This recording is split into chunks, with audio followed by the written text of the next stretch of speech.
episode 124 of Geeks Who Like Sports. As always, I'm Ray Carso in beautiful Los Angeles, California. Join my best friend entire world over in Philadelphia, Pennsylvania, Lee Elias. Lee, how are you doing on this Tuesday evening? Ray, I think tomorrow's my favorite day of the year. I think tomorrow's going to be my favorite day of the year. Really? My favorite day of the year is the first time you feel the chill in the air of the fall. And I've been looking at the weather. I've been following it. And it says it's going to get chilly soon. Like tomorrow, chilly in Philly. And it's going to be tomorrow. And I'm excited about it. Because cold weather means Star Wars season and hockey season, football season. Yes. And that makes Lee happy. Yeah, that makes sense. I do not like the winter. So yeah, it is officially. It is fall. I mean, the way things have been going lately, it just feels like it's just two seasons. At least here in LA, it's just summer and then fire tornado season summer. and then drought season. Yeah, which drought season's year long now. So so basically, it's going to be it's fall. It is fall. We are recording here on September 21st.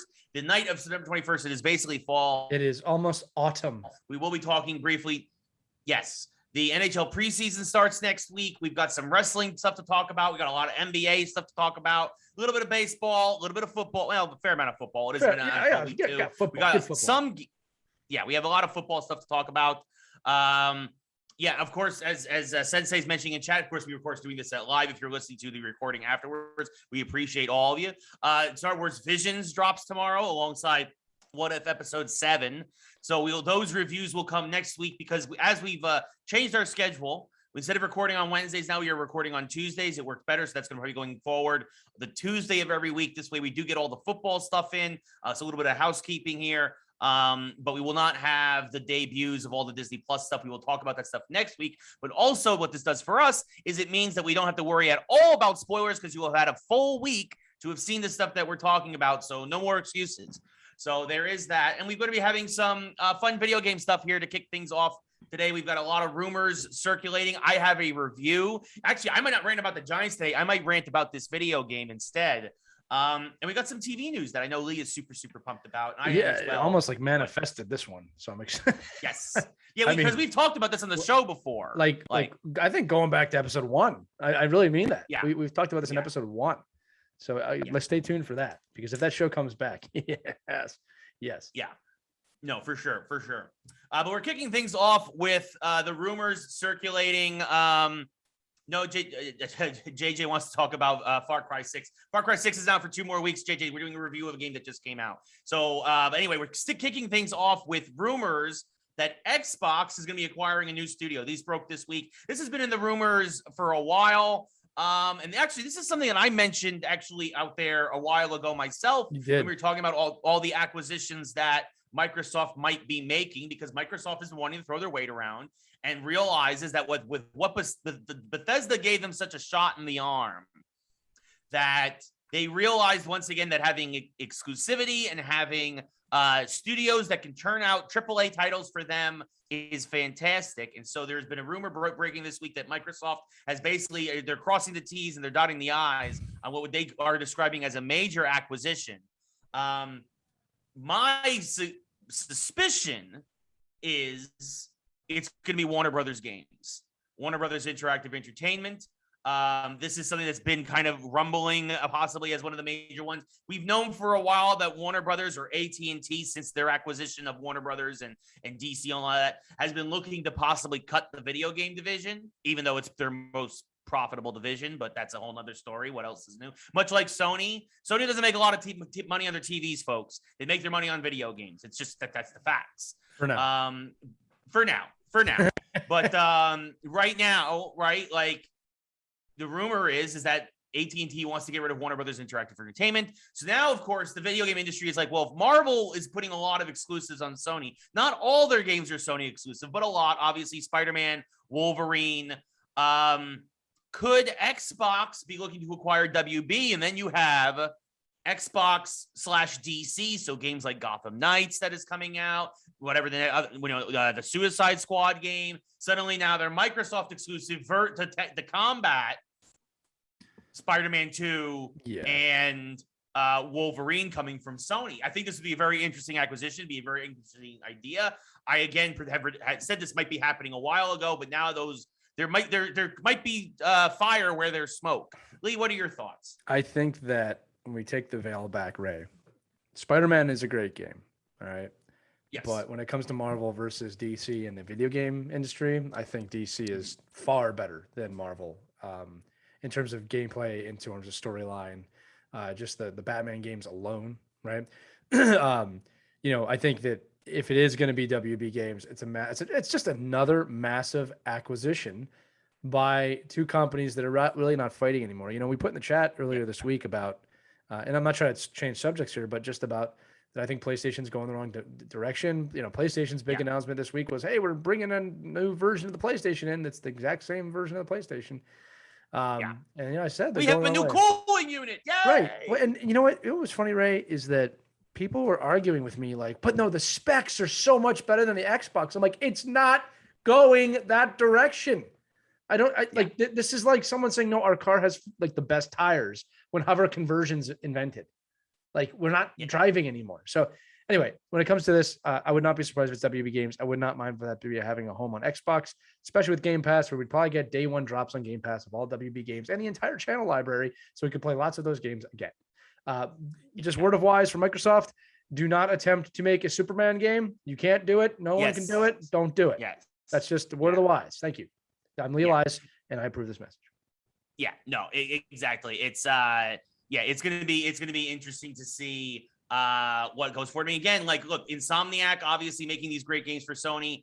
Rocksteady has had this amazing pedigree, and Rocksteady going to be coming in and possibly, if they are exclusive to Microsoft, making Suicide Squad and whatever else comes after that, it's really going to be punch for punch, kick for kick, blow for blow. Right. So it's going to be very interesting to see what happens. Sensei also mentions Avalanche.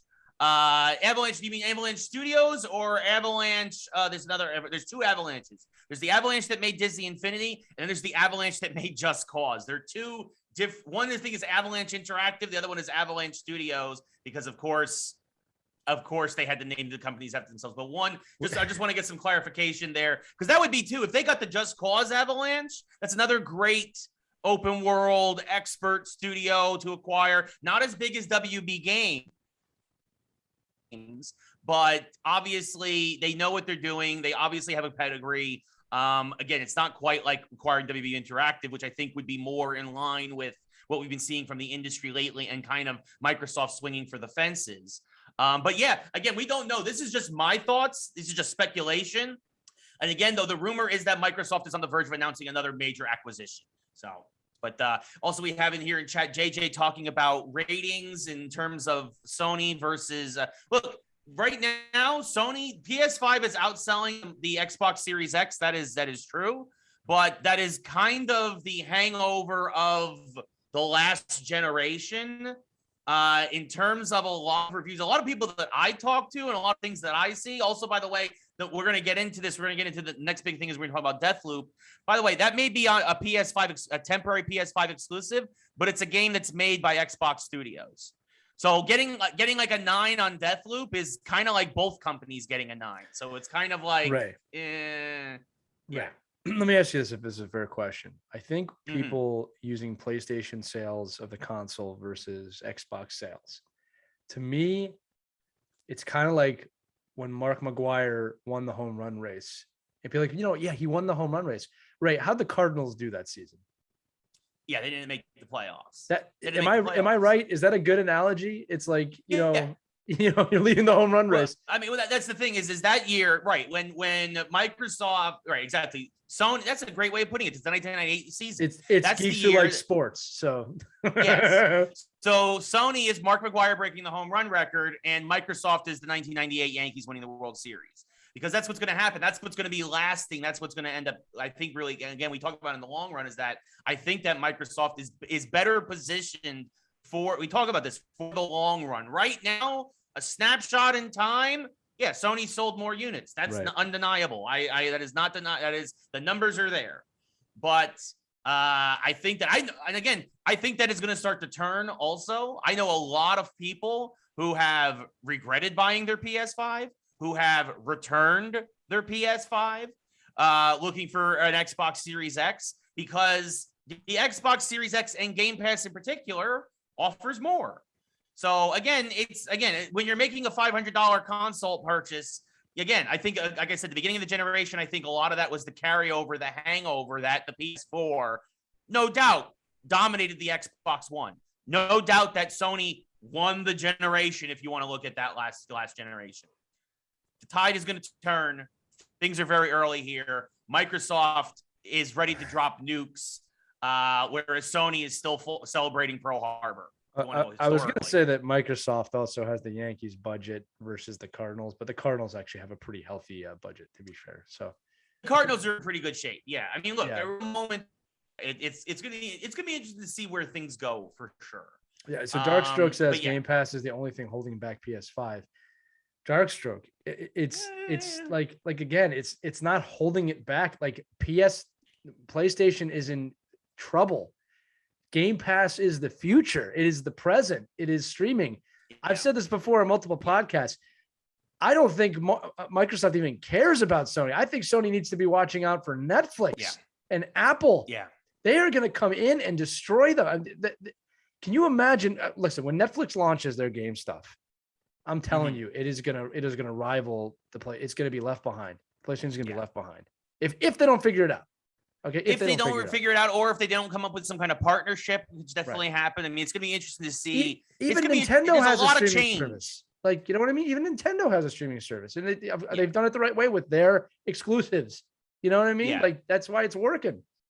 Yeah, there's change is coming on the horizon. Yeah, Sensei mentions that Nintendo's on its own island. Nintendo's not worrying about Microsoft or Nintendo, and Microsoft or Sony, and Nintendo's just doing their own thing. And because Nintendo got so many great properties early in their life, of course, back in the 80s and 90s in terms of video games, they're going to ride those forever, right? So whereas now Microsoft and Sony are having to try to come up with new exclusives, right? And ride the things that they created 15 years ago, whether it's Halo or God of War or Gears of War, or now you have Horizon and Last of Us and things of that nature. Nintendo's just sitting back still with Mario and Donkey Kong and Samus. Well, and they have the handheld market too. Like, look, this is how I look at the market. They have the handheld market. What they did with the Switch was brilliant. Obviously, things like the Razer Kishi and other ways of playing your Xbox on your phone are going to rival that. Darkstroke saying if Sony had a Game Pass, do you think they'd be winning? It might be a little bit more even at that point. Sure. Again, Darkstroke, I'm not rooting against Sony. I've said that every episode. I'm not against PlayStation, but they are falling behind from a business standpoint. Not to mention, if you really want to look at it, I mean, look, guys, the writing is on the wall. Microsoft is a computer company. It is not shocking to me that they figured out the Game Pass technology a lot faster than Sony, which is known for electronics. Sony's banking on electronics. This reminds me of Radio Shack. Of like when it went under, people like, no, but people still need to buy stuff. No, they don't. There's Amazon now. All right. And again, Nintendo's got to watch their back too, because like I said, at some point they're going to have to figure out how to combat another handheld market, but they have the plumbers and they have everything that they possibly need to survive. PlayStation is in trouble, and everyone is blindly fighting me on this. And I'm bringing some pretty good facts to the table, and you guys don't want to hear it. All right. History has kind of proven that this is kind of the way things are going. Sony should start of taking notice when Microsoft was like, yeah, you buy something on Xbox, you get it for free on PC and vice versa. Right? Like the fact that they're already basically, you buy a Microsoft game, you get it on 2 devices. Right. Sony is kind of actually limited by the infrastructure of the PS5 in a lot of ways because they haven't branched out. Now, again, obviously, this is going to take probably at least the console generation before this all subsides. What's up, Lee? You got Lee. Lee's raising his hand. Yes, Lee. Listen, yes, he had his hand up. Yeah. I just want to say this is what I think is going to happen. All right. Mm-hmm. First off, all right, I think the two futures are in Game Pass streaming, gaming, and virtual reality. Sony could pivot hard towards VR and possibly. They already have a headset that's pretty comfortable. Right. So, and they're doing a lot of stuff with haptics. So if that's the direction they're going, they have a shot. Here's another kind of curveball, Ray, that we didn't talk about. Remember I said this would be the last PlayStation console? There's another scenario where I'm wrong, and this is actually the last Xbox console, because the next generation is going to be streaming, and they're not going to even need a console anymore. Yeah. So I could see it where Xbox is like, when PlayStation announces the new system, I could see Xbox going, you know what, we're not doing one. We don't need to. Or here's your new Xbox. This is it. It's this size. Put it on your TV. It's got all the infrastructure you need to stream games, because we're not going to make hard games anymore. Not to mention, we're going to save an incredible amount of money not having to make new games in CDs and Blu-ray and console. It's a money game. Oh. Yeah. And by the way, this is a fact, folks. The only reason, the industry as a whole, Nintendo, Sony, Microsoft, they all agree. The only reason why you even still have any physical games is because they're just waiting for the infrastructure to catch up. Right. Once the internet gets fast enough in the rest of the world, like, yes, Lee and I are spoiled on the coast. I'm not going to deny that there's some more rural parts of the country. Sure. The internet is not good enough to do digital only games. Once that catches up and the whole world really becomes more interconnected through the internet, more than it already is, but in terms of speeds and download speeds, you're going to see physical's gone. Physical's gone. People aren't going to do it anymore because it's going to, again, improve their profit margins. You know, like the movie The Cable Guy did predict this. That movie was better than people ever gave it credit for. One day you'll be able to play Mortal Kombat with a friend in Vietnam, which is exactly what happens today. Yes. Yeah, that's exactly where we are now. Possibilities. Yeah. So we've been talking a lot about things that are overrated, and I'm going to go into a little bit of a video game rant here, because I want to talk about it just because it is probably the hottest game of the moment right now, and I'm here to basically take a fire extinguisher to some of these flames. Yeah. So for those of you who don't know, there's a game that came out called Deathloop. Funny enough, again, it's an Xbox/Bethesda Studios game that's an exclusive on Sony. So if you buy it for Sony, money goes to Microsoft as well, by the way, just so you know. But yeah, so it's just one of those. It's just one of those things. Deathloop. I'm going to say this. It's not a terrible game. It's by the same studio that made Dishonored and Dishonored 2. For those of you who don't know, this Deathloop is very much like Dishonored. It's a beautiful world. It's a very interesting story, very stylized. I thought Dishonored 1 was a 6.5. Dishonored 2, they built on that, made it better and expanded on a lot of stuff. Made it like I would have given it an 8. To me, Deathloop falls right in the middle. It's a solid 7.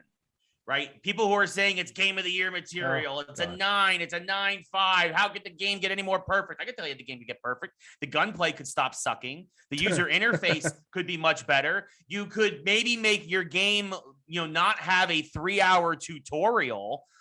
You could also give people the option. There's a mode in the game that I found out where you can go online and invade another person's game and basically troll them as one of the other characters in the game.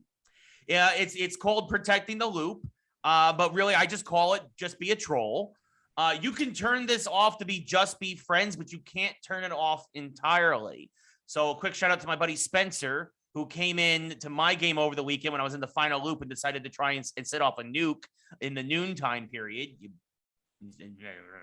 So, but again, those are my friends, right? It's the mechanic. Yeah, Darkstroke mentioned it. Watching I did a new game Friday for Deathloop. The mechanics were very frustrating. They give you a bunch of powers that you can unlock as the game goes on. They're all set to one button. You have to constantly cycle through to get the button that you want, the power that you want. When you're in the middle of a firefight, that basically makes those powers persona non grata.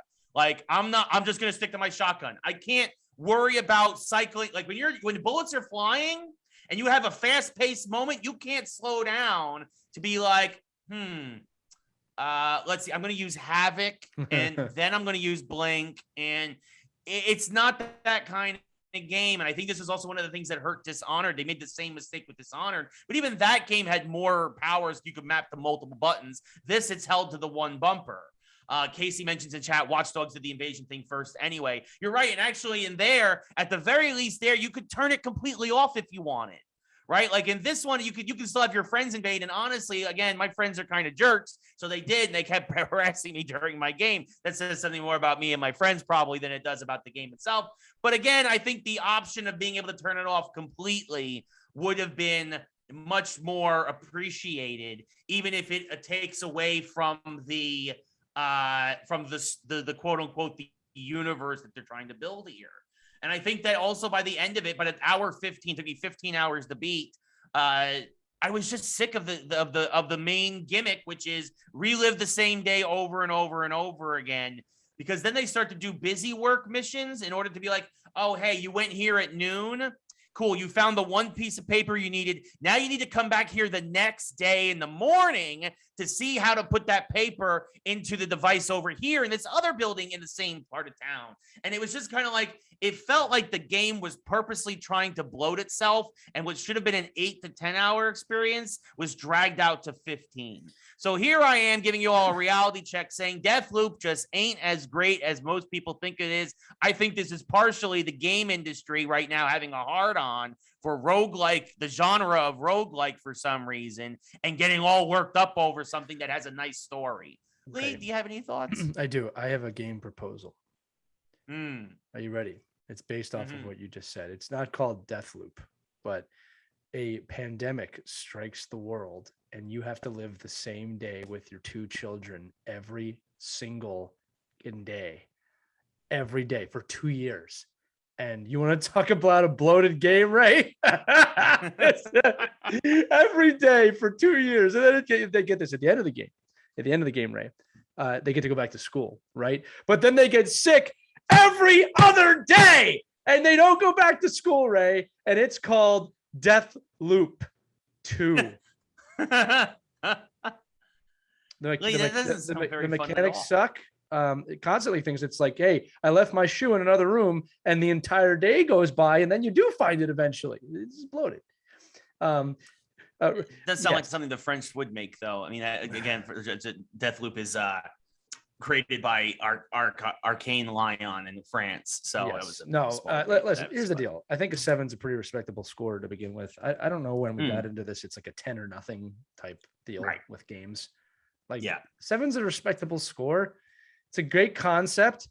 And they'll build on it. I don't know. Like, it's like, you know, I think of things like Prince of Persia, like how that started and then how it changed time. And you know, actually I'll make this a super geek conversation. Our producer, Caitlin, watched The Matrix for the first time the other night. Right. And I was explaining to her, this is cool. I was explaining to her what bullet time was and how this movie really changed everything when it came to that bullet time type deal. Yeah. And I said, it wasn't just film. It affected Max Payne had this, Prince of Persia had this, but we evolved. Was Max Payne and Prince of Persia a 10? No. Were they perfect games? No. Did they lead to better games? Yes. So Deathloop is an innovative game. It's a respectable score. You'll see other games do something similar. Let's just deal with it. I don't know why. Yeah. Why it's 10 or nothing, Ray. You know what? We're doing away with scales. It's either we got to get that moviepoopshoop.com. It's either good or bad. Yeah, I mean, good or bad, I would see, because to me, Deathloop was only okay. No, it was a joke. Like, you can't pick. That's my point. A 7's a respectable score. People accept his score. Ray's one of the only reviewers on the planet who actually gives realistic scores. He's not paid off by anybody. Oops. Was I not supposed to give that out? Uh-oh. No, I'm not paid off by anybody. Never have been. No, you never have been. You've always kept to your laurels with that. I've always respected that about you. Even though you get death threats sometimes for your reviews are always a 10, Ray. How about that? I appreciate it. Look, I always give my honest opinion, and that's what I think makes it, when I like a game, worth more, because it means that, oh wow, Ray liked the game. That means the game is actually really good. Nobody laughed at my joke about living every day for 2 years straight. Maybe because I know. I'm so sorry, dude, because I think for the next, 15, 16 years, you're gonna be living that with the kiddies. So sorry, buddy. Not under you are into that. Not in the pandemic. That's true. That will eventually end. I will say that was one of the. I will say this minor story detail. I really did appreciate how you find out in Deathloop that you've basically been living the same day for like 60 years. That's cool. It is a really like. There's a whole time travel thread to this. Right. That was a lot of fun. And I just didn't feel like they went in. They fully realized that to its full. Did you say 60 years or 6 years? 60. So is the character aware of that? you find out later on. Wow. So okay, yeah, if you want, do you want like the it's kind of a spoiler, we don't have to spoil it for it. It's too soon, but I do want to know maybe off the call. Yeah, I'll tell you this too. Making me think of this. Just can I go sidetrack for a minute into Marvel? Sure. I was reading again about Hulk on Sakaar and how long he might actually have been there. There's a good chance Hulk was there for hundreds of years. And I read this great. This is, by the way, in Ragnarok. Read this great theory that the reason he stayed Hulk was that Hulk was actually protecting Banner, because there's no way Banner could survive that planet, right? So he stayed as Hulk. And what happened was that adversely, Banner would never let Hulk talk before, because for whatever reason, and that's how they started to merge. And I was like, wow, this is really nerdy and awesome. Yeah, I mean that's a great detail, right? That is a great detail. Casey wants to know if Bill Murray was living the same day. I actually have an answer for that. So Casey's talking about the movie Groundhog Day starring Bill Murray. It's one of the greatest films ever made. I mean that. It's the original roguelike, by the way, folks. Yeah. No, I'm going to say this again. That was actually, in my opinion, that is one of the greatest films ever made. For multiple reasons. But so Casey, Harold Ramis, right, who I think directed that, he had something to do with it. Maybe it was Ivan Reitman. Probably he worked with Bill a lot in that. Yeah, it might have been Ivan Reitman. So. Anyway, the original script was that he was there for 10,000 days. All right, and I believe that's actually I'm sorry, it was 10 years, and then I believe 100 years, and I believe it's 10,000 days was the final amount of days he was there. And if you think about it, he learns to play the piano pretty fluently, and it makes sense. But he's there for a long time. He's there. It was directed by Harold Ramis. Oh man, I get to keep my geek card. He says 33 years and 350 days. How many days is that total, Casey? I want to say it was like it was a long time. That's about 10,000 days. It's about 10,000 days. Right. Yeah. And I that's one of those things of it's one of the overlooked parts of the movie. But that's why that movie was so genius. You know what I mean? Yeah. In fact, I don't know why they haven't made a TV show with this concept of living in the same day over and over again. I know they've flirted with it in some shows, but that could be a really great idea. 12,395 days. So I was right. Somewhere around that range. But that's crazy, man. 33 years he was in the same day, and that's why when the film ends, he's kind of an old man if you think about it. Yeah. So he's matured that much. He's going to live the life. Say he lives a normal life. At the end, he'll have lived for 130 years in terms of his mind anyway. Yeah. So great film, great call, Casey. I'm bringing that up. Groundhog Day for the younger audience. If you haven't seen that film, it's still super relevant. Check it out. Yes. A groundhog drives a truck in that film. Yeah. It's very funny. Just remember, don't drive angry. Don't drive angry. Don't drive angry. But yeah, so speaking of time travel, now this brings us to our final smaller geek section. My favorite. Oh man, I've been waiting for this topic since episode 1 to discuss this. Yes. So much like how I predicted that Warner Brothers might get acquired by Microsoft, Lee also wanted and theorized that maybe one day we could get a reboot or relaunch of Quantum Leap. Of course, one of the best TV shows of the late 80s and early 90s. It's probably my favorite show. It's probably my favorite all-time show. Yeah, I think. Starring Scott Bakula, and the idea is that he's a time traveler in a way, going to different parts in time, helping people, and every time he helps somebody, and he gets to go to another body and live another life, in the hopes that the next leap will be the leap home. Oh, you butchered that. Just kidding. That was good enough, though. Yeah, listen. The idea, again, for those of you who haven't seen it, is that in the future, Scott Bakula's character Sam creates the quantum leap accelerator, and he steps into it, and he vanishes, and they don't know where he goes. And what they find out is he's leaping from life to life within his own lifetime. All right, so this show has done everything from the I think 1940s to JFK's assassination up until the 80s. All right, and the idea is he just leaps and leaps and leaps, but in order to leap, he has to succeed at his mission, which is to change that person's life. And he's guided by his friend from the future named Al, who's played by Dean Stockwell. And the show was just amazing. A different story every week, a different decade every week. It had one of the saddest, in my opinion, endings in television history. And now there are talks on the table, Ray, to bring it back. I do not want a reboot. I want a continuation. All right, Agreed. because and I will ruin this. At the end of the show, Sam does not leap home. He's just endlessly leaping. So they already have this amazing ability to go, okay, we have to find Sam and bring him home now, right? Something in the future. All right. So I want that to happen so bad. I do not want it on network television. I want Apple or Netflix or someone to buy this show so we can get it done right. I don't even actually, I'll be honest with you, Ray. I don't even need that many seasons of this. Just, you know, it would be phenomenal. Not to mention, lastly, I'm sorry, Ray, is that, you know, that show, like you said, was late 80s. It took place in the 40s, 50s period till the 90s. Do one now that takes place from the 90s till today. The amazing time periods you could leap into, both pre and post 9/11. I mean, there's so many issues you could tackle on this show in an amazing way. I just really hope that they do this, because that show really did change my life in a lot of different ways. Well, I mean, I think I've been hearing there's been discussions about it would go to Peacock or whatever, because I think NBC was the one who originally aired it. So we'd go back to its home network, his channel. Amazing theme song. I think also, if I remember correctly, the reason why they left the last season kind of open-ended was because they were supposed to have been, it was 50-50 on whether the show would get picked up for another season. So the question, so there is rumors that they would just use or rework some of those scripts from, I think it went 6 seasons. I think there was supposed to be a 7th, but I think some of that worked for a 7th season and then go from there, which you could very easily do. Totally.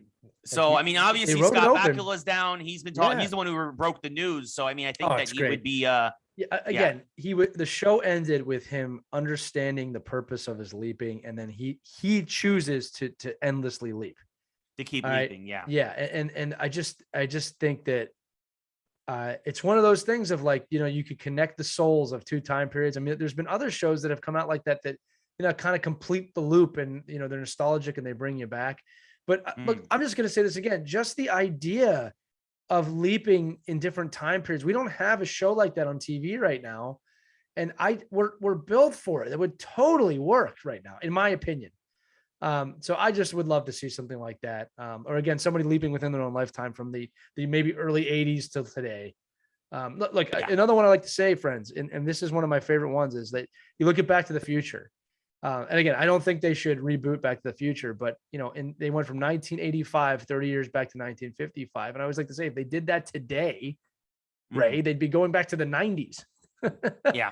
You know what I mean? It's just so this is, I would totally be down for that too, but there's been no 90s retrospect TV shows that have been great. This is the time to do it. I hope they do it. Yeah, I think it would be a welcome change. I think for sure it would be great to see. So speaking of things that would be great to see and see things change, you know, I would love to see the Giants stop sucking. I would love to. Who wouldn't like to stop that, man? Look, let's see. You know what? I'm starting to wonder if the defense was overrated last year. I'm not trying to set you off. You know, it's like a lot of the games were in division against bad teams. And, you know, I think that, you know, look, I was shocked that the offense put up that many points and you lost to the Washington football team. I mean, like, you know, so I don't know what happened there. And again, it can't feel good to be a Giants fan losing to that team. Look, it's still, you're going to fight me on this. I know it's still early. It is. Okay. They could turn some things around here. I don't think the season's quite over yet, but this is not the start you wanted. And the next 3 games are going to be huge. We have to beat Atlanta on Sunday. Like, that is a must win. Atlanta is a bad team. I would say if you lose that game, the season is over. Right. So No, I agree. If we start 0-3 and lose to the Falcons, we're done. The season's over. There's no reason to watch. Right. The week after that, we have the Saints, who, after destroying the Packers last week, they absolutely got embarrassed themselves this week by the Panthers, which was surprising. 2-0 Panthers. We'll get a little bit more into that, because, I mean, Sam Darnold is looking like he's having a career resurgence. Surprise, surprise. He gets out of the way from the Jets. Ghosts anymore. Yeah, exactly. JJ says if his Rams lose to the Giants, he's jumping off of MetLife. Well, that's a bit extreme. I wish you would step back from that ledge, my friend. Yeah, don't do that. Yeah, I mean, you'll still trust me. The Rams will still make the playoffs. It's just one game. You'll be fine. You Rams, I'm not worried about. The Rams, who are 2-0, they beat the Colts, and surprisingly a closer game than I thought. Although the Colts, Carson Wentz has sprained both his ankles in that game. So he is not starting week 3. We already know that, but the Rams pulled out a nail biter against the Colts. Colts had a chance to win that one, but the Rams held on 27-24 to go 2-0. But yeah, the Giants, I was disappointed by the defense. The defense then came up, made a big play at the end. I will say that. And then again, the offense fell apart. The Giants offense, I mean, again, look, there's no excuse to giving up 30 to Washington, but the Giants should have put up 40. You had a dropped touchdown in the end zone. You had a touchdown called back because of a penalty. You settled for after getting an interception at the Washington 20, you settled for a field goal, which then would only gave you a 2-point lead and allowed Washington to march down and kick the game-winning field goal, which, by the way, looking on replay, Dexter Lawrence actually was not offsides. Surprise, surprise, something that can't be challenged. Surprise, surprise, the referees blow another call, and then surprise, surprise, it shoots the Giants in the foot. But again, it shouldn't have come down to that. If Slayton, who's wide open in the back of the end zone, makes that catch, that's a touchdown on a drive we end up punting on. There's another drive where we could have got a field goal, and then Jones took another sack. Everyone's talking about, oh, but Daniel Jones did so well. Daniel Jones always does well against Washington. Daniel Jones is 8-20 as a starter, Dave Brown 2.0. He's 4-1 against Washington. That means he's 4-19 against the rest of the NFL. The Washington is the one team that Daniel Jones does well against. So don't suddenly be like, oh, but look, he did good this week. I want to see him do well against the Falcons. I want to see him do well against the Saints the week after, which is going to be a very tough game because they're going down to New Orleans. It's the first game in New Orleans after Ida. And then the Giants play the Cowboys. The next 3 games, I'm going to say it right now. If the Giants are even 2-3, if we beat the Falcons and somehow beat the Cowboys, this season's not over. But the Giants need to be at least 2-3 after dropping this game to Washington. That's how big this game was.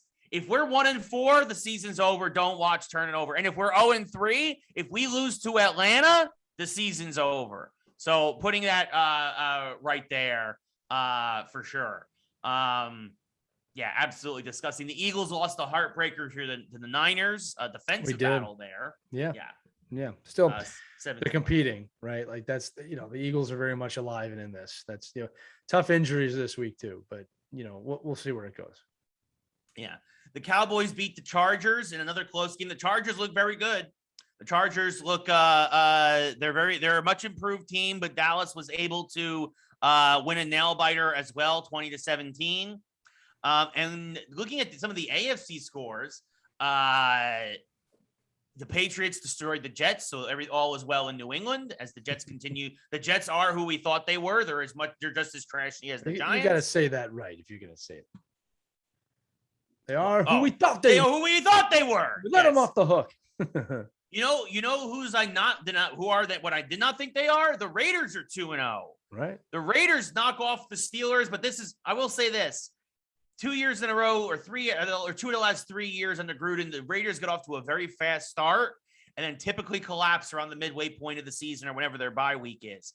I'm very curious to see if the Raiders can continue this, but that was a big loss. Also, Big Ben is injured with a pectoral injury. They say he will not practice this week. He should play on Sunday, but if Ben is hurt, the Steelers are a far worse team without Roethlisberger there at the helm, and that could be a huge opportunity for teams like Cincy or Cleveland or Baltimore to possibly gain some ground. The Browns back on track, beat up on the Texans. The Ravens game is, you want to talk about one point heartbreakers if you're a Chiefs fan. The Chiefs are in field goal range, trying to get a little closer, and Edwards Hilaire, the running back, fumbles the ball on second down. The Ravens recover, and then they basically get a first down, and that's the game. But again, talking about no defense from either team. But the Ravens, you know how you beat the Chiefs? You keep Mahomes off the field. That's simple. True. Keep him off the field. 10-minute game-winning drive. It's a good plan, I said. Yeah, it is a good plan. So a couple other things. The Cardinals with a nail biter, they beat the Vikings as the Vikings miss a last-second field goal. The Cardinals are now 2-0. The Titans with a stunning comeback. They were down 2 touchdowns with 5 minutes to go. And then I think 5 minutes to go. And Derrick Henry went off, had himself a 60-yard touchdown run, forced overtime. The Packers are back on track. They got healthy against the Lions, like everyone else will going forward. And the Broncos are 2-0 as they continue to beat up on the hapless Jags. But it was a great week of football all around, some real nail biters. I will not let the fact that my Giants are terrible color the fact that there was a lot of these games were 1-possession games. They came down to the wire. Again, aside from the Jets, who couldn't even be competitive against the Patriots, and the Saints, after their blowout win against the Packers, absolutely crapped the bed against the Panthers. Most of these games were super close. Most of these games were super close. Lee, your thoughts? I mean, you're summing it up pretty well, Ray. It's just week 2. I mean, like I said, I don't like to dive too much in at this point. I think next week is a big week for teams. You know, you start to see who's consistent, who's sticking to a game plan, who's building. I'll tell you this, man, the Buccaneers just don't. they look like the best team. I mean, it's incredible the way Brady has that team motoring right now.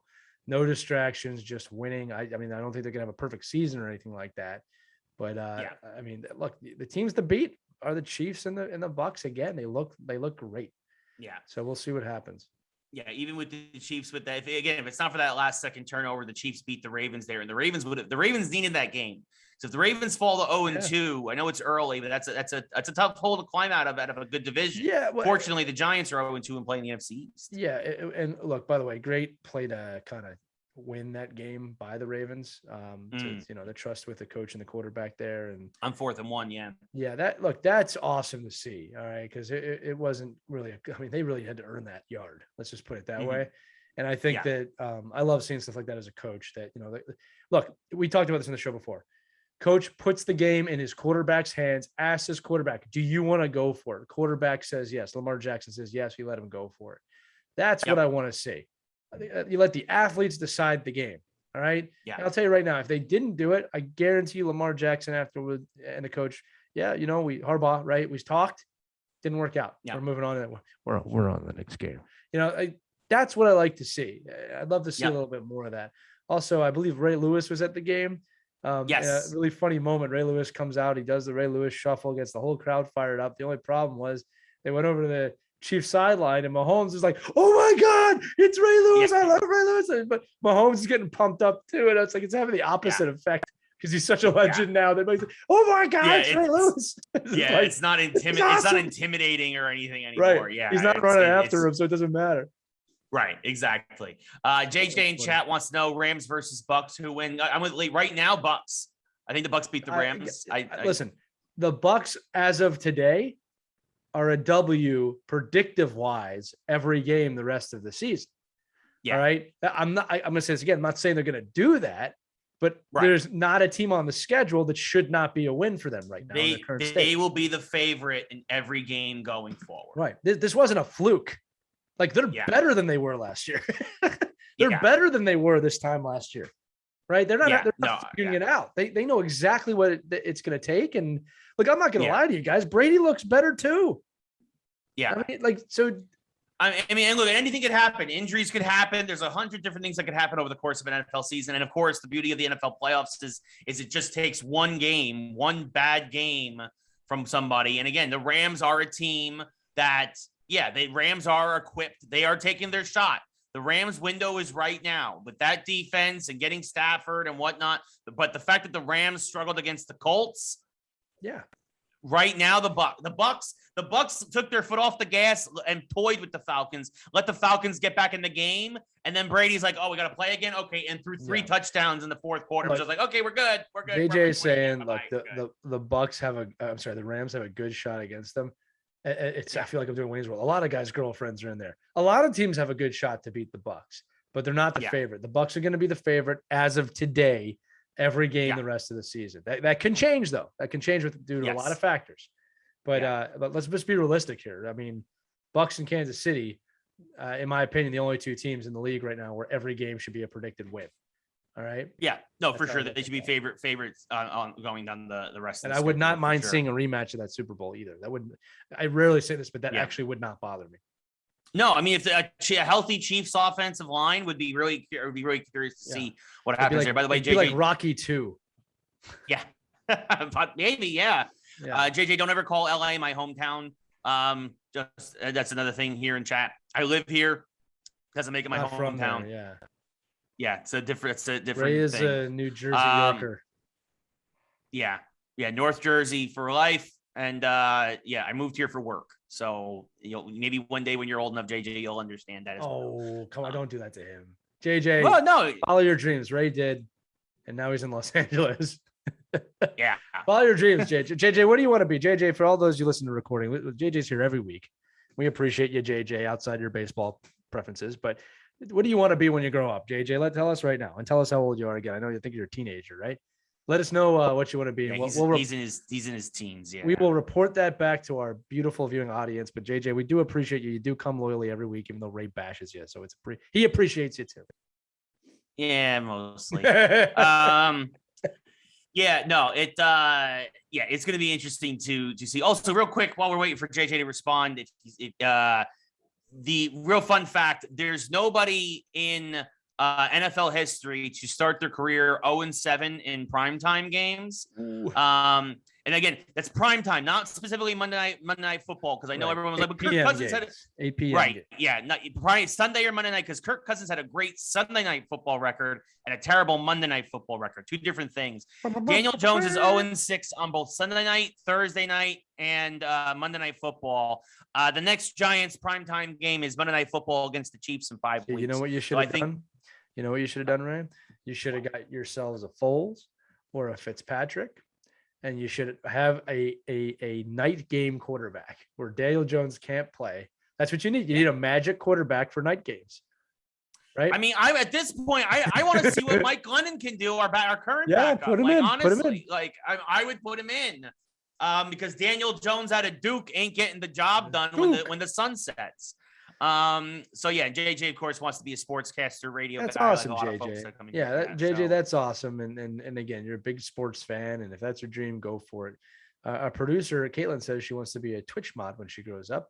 Well, congratulations on you. You've done it already. All right. Yes. Anyway, yeah, JJ, look, if that's what you want, if that's truly what you want, go get it. Don't let anybody tell you can't do it. Ray has done that, and there's been a lot of people that that don't agree with Ray's sportsdom.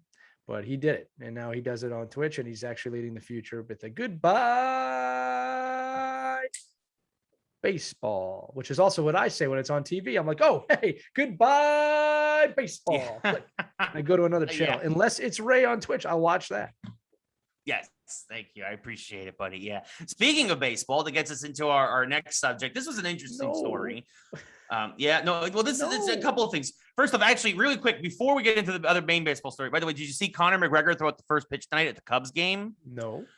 It was 50 Cent-esque is what as how I'll describe it. It was one of the worst 50, first pitch. 50 Cent. 50 Cent-esque. Oh, yeah. That was bad. Remember, yeah. That's what I said. It was Conor McGregor. Why is that a shock to anybody? He's not from here. He doesn't play baseball. He throws hands, not baseballs.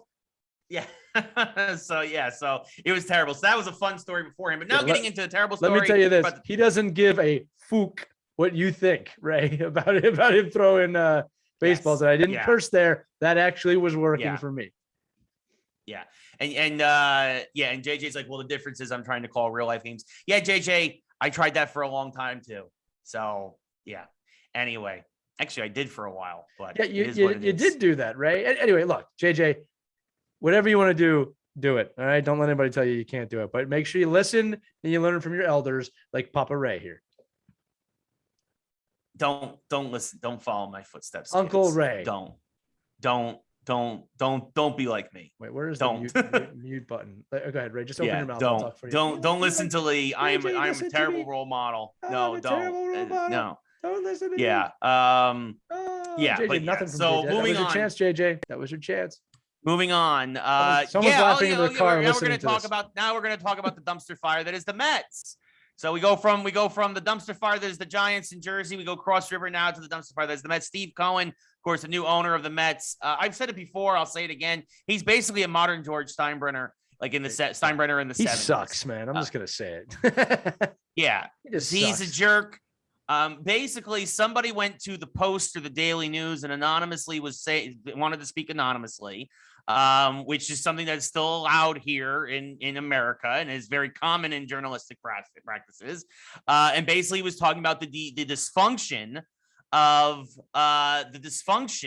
the front office of the Mets, which is a fact. This is a front office that has had 3 coaches in 3 years, 4 GMs in 3 years. They can't fill in the higher. No culture. Right. And even with Cohen there, it hasn't gotten better. In fact, a lot of folks say that this anonymous source said that what he is doing to the culture there isn't good because he's basically trying to hog the spotlight for himself. He is a toxic owner, not as much as the Wilpons, but a lot of the employees there at the Mets don't appreciate what he's doing, especially on Twitter and in social media and whatever. And so basically Steve Cohen went to social media and was like, I'm putting a bounty out. Whoever can figure out who this anonymous employee is will join me in the Mets owner's suite for a couple of games. And that employee was found out, and we don't know the fate of that employee, but I'm just going to say that if Steve Cohen wants to try and run the Mets like a Tony Soprano, it only confirms what we all know is that the Mets from top to bottom are a bunch of scumbags. So this story, Steve Cohen makes me sick. I really feel now, I understand why, if this is how Steinbrenner acted in the 70s, because I only know old Steinbrenner, right? But I understand now why so much of older baseball did not like him as an owner. But even then, he only had the papers. Cohen, somebody needs to take Cohen's phone away from him. I get it's free speech and all that, but all he's doing is digging his own grave and embarrassing the organization even more than they do themselves on the baseball field every night. They're losing right now to the Red Sox, by the way. So yeah, those are my thoughts. Lee, what are your thoughts on this particular situation? And bounties on your employees. As a CEO, it's disgusting. I mean, it's just disgusting to me. Look, man. I don't understand sometimes how these egos get in the positions they're in to ruin their own teams. I'll help you out here. JJ in chat, for those of you listening on the recording here, he's going after the Yankees, and JJ, every week I say the same thing. The offense of a Mets fan going after a Yankees will not work. It will not work. Okay. The Yankees have a proud tradition of winning and the highest of standards in professional sports. The Mets do not. And get this, that's okay. You have to be who you are. You are not the New York Yankees, and you never will be. The Philadelphia Phillies are not the New York Yankees and never will be. So if you want to stop living in the shadow of the Yankees, then just stop and be the Mets. I just, can't stand it when teams and fans of teams give me the excuse of what the other teams are doing. Like the Yankees don't have 27 world championships.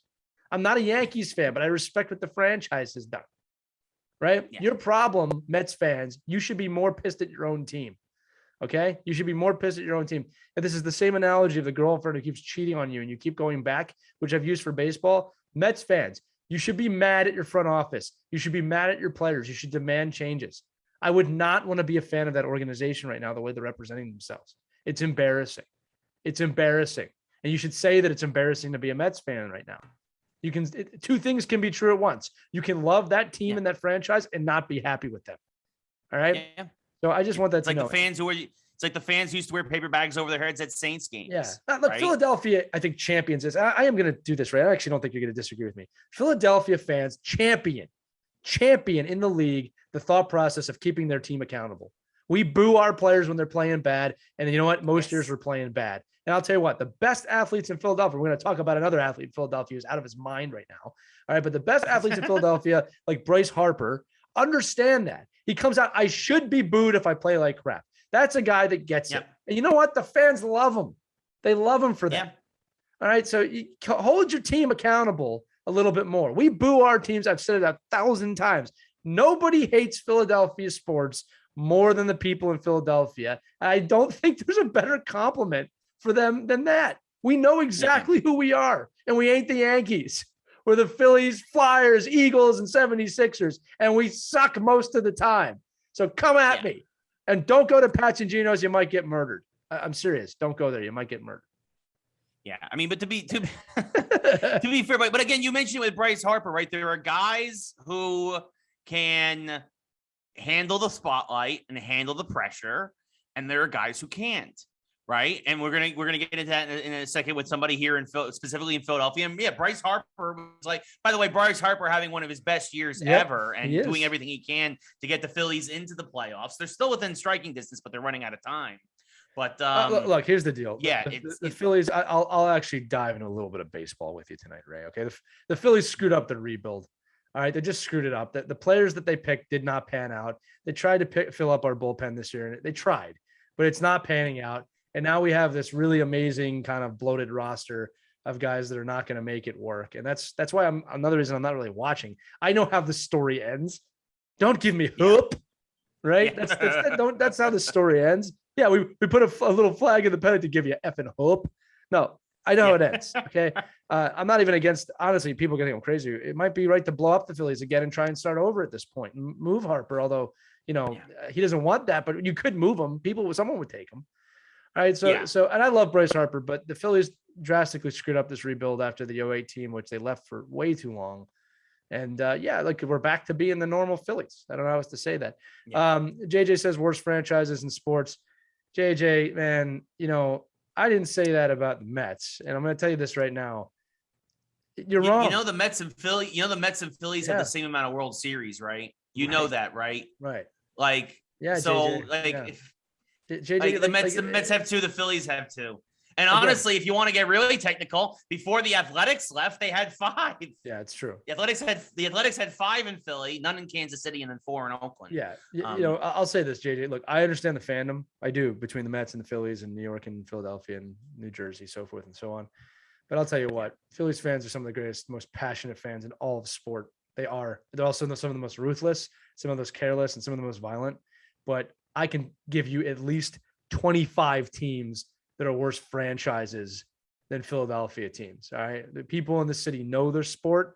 And yes, we are violently stupid most of the time. But hey, that's us. I've embraced it. I'm not complaining about the big brother next door that is clearly better than me. Sorry, which is true. All right. I have a real issue with teams that have their identity is a Napoleonic complex or little man syndrome. Be the Mets. Stop being not the Yankees, right? Well, I mean, that's the problem, though, is that half of New York has a Napoleonic complex because they're Mets, Jets, Nets fans. I know. I mean, in hockey, we'll get the hockey in a little bit. At least in hockey, all 3 teams in the area and the Flyers who want to go that way. The whole division is stacked. Can I just say one more thing to JJ? This is funny. So JJ, now I'm not trying to pick on you, buddy, but I got to tell you this. He says, I'm coming from a New York perspective. We hate Philly fans so much. JJ, have you ever seen that Spider-Man meme where he's pointing at himself? Yeah. We're all the same on the East Coast, man. We're all a-holes. That's why we all hate each other. You ever go to a Dallas Cowboys game in Dallas? Nicest people in the world. You know what the worst fan in the world is? A Dallas Cowboys fan in Philadelphia or New York. All right. Yeah. Like, people in Dallas are the nicest people in the world. All right. We love you, Ray Santiago. East Coast Ray. Oh, yeah. We're all the same. Okay. It's a Northeast thing. I hate to break that to you, but it's true. Yeah. All right. You get south of the Mason-Dixon line. Like, oh, y'all like that football. It's nice to see you. That's different. You go north of Boston. I'm in Buffalo. Please let me go. This is prison. I don't want to be here anymore. Oh, a table. All right. Difference. All right. JJ, last comment. Then we're going to move on. He says, I've embraced the culture of the LOL Mets. That's good. I'm used to it now. We blow 10-run lead. I start singing Meet the Mets. We lose front office member. I start singing. We get slandered. I start singing LOL Mets is my life. And I'm damn proud of it. There you go, JJ. That's what I'm talking about. That's embracing your fandom. Okay. JJ, you must do a lot of singing. Yes. Yeah. Yes. Meet the Mets. All right, we can move on now. Anyway, so we're talking about a lot of Philadelphia sports there. Here we're gonna do some basketball and some hockey. Start off with basketball. This is crazy out of Philadelphia, seeing the 76ers. Ben Simmons demands a trade. He refuses to go to training camp. He refuses to play for the 76ers next year. I will never play for them again, is what he said. And the whole city of Philadelphia cheered when he said that, because nobody right now is probably more hated than the head case that is Ben Simmons. Who will take him? I mean, his value is at an all-time low right now. I mean, Lee, how does this resolve itself? I'll tell you what, man, he better not come back here with an away team. Look, this is one of those things he doesn't know Philly history. He was already in a rough spot with this city, not taking a major shot in a major game. I think if he just kind of peacefully left, he still would have heard it from fans, but it would have been it didn't work out, right? Never put a target on your back like that. Right? You're not good enough for Philly. All right, this is how Gritty was made. Yeah. All right, you're not good enough for Philly. So listen, I think there are teams that will take him. I think this is a little bit of a privileged situation, which I don't like about it, but I don't hate Ben Simmons. It's not working out here. He does not have the intestinal fortitude to play here. And I'm not sure anywhere else. And look, it's this kind of situation. If he goes someplace else, I actually hope he does succeed. I don't think he's a bad person, but man, you got some cojones not taking an easy dunk in a playoff game and then acting like it's our fault. All right. Yeah. We got one of the best coaches in NBA history. I mean, I don't know, man. Maybe it's not them. It might be you on this one. That's all I'm going to say. Yeah. I mean, you want to talk about shrinking under the spotlight. Ben Simmons is the most prime example I can think of that. And in probably the last 5-6 years for sure, probably going back even longer, probably. I can't think of a more. Yeah, it just didn't pan. Yeah. And again, like Sixers gave him every opportunity. But like I said last year, I'm not saying this in a joking way. He needs a therapist. He needs a psychologist to help him with his game. Again, I am not saying that sarcastically, listeners. I'm being that is my professional, just not knowing the guy, opinion on this. Like he looks like he needs help. Yeah, it looks like he needs help. And now even worse. But look, you never leave Philly that way. It's gonna bite you in the ass long term. And I'm gonna tell you right now, there's gonna batteries something. He's getting stuff thrown at him next time he comes in the city. Yeah, I mean, especially we already saw that last year with the NBA. That's a problem that they're gonna have to look into at some point. Happened 3 times in the playoffs. Like, you think when Simmons comes back, he's gonna need more than a bodyguard. It was dumb. It was just dumb. That was just not a smart thing to do. Look, I've seen athletes do this. Scott Rowland did it when he left the Phillies. Yeah. You've had Flyers leave that haven't even played. I mean, they said the city's rough. Like, listen, whether it's true or not, you don't say it out loud. It's just not. You're threatening your own life. Yeah, there's a way of doing things, and you should be smarter than that. It was JD Drew didn't want to come here. I mean, there's a lot of things like that just they kill me. Yeah. But yeah, so it'll be interesting to see. Speaking of things that should be smarter, how about all right, we had a very interesting conversation pop up in our group. Here Facebook we go. Group. Let me bring up this past week where out of nowhere, nobody asked for it. Just kind of dropped in out of nowhere. Well, the thing is, and I'm going to say this has been typical. This is typical internet culture sometimes, where people see something, because I've seen this graphic going around now for a couple of weeks. Right. And again, people look at the surface level of the graphic, the bare minimum information, and they don't do any depth or any digging to it to see why this is. And this, of course, was dropped into our group, and there was a huge discussion, and it's basically about how they were comparing. I think it was Subert. I can read it right now if you want. I'm looking at it. Subert and LeBron James, I think they were comparing. Yes, it's comparing. So the post says this has to change. I'll just spare the person's name who posted it, but you can join our group if you want to see it. It says this has to change. It shows Subert and LeBron James, and it says both of them 17 seasons in their league, both of them 4 championships in their league. 2020 salary for Subert was $250,000. I'm sorry, $250,000 for LeBron James, $37.44 million. Bonus for winning the finals, $11,000 for Subert, $370,000 for LeBron James. And so this guy dropped this on our page and left. Yep. And 75 comments as of this moment of really spanning the spectrum of insanity. Ray, do you want to start on this or do you want me to start on it?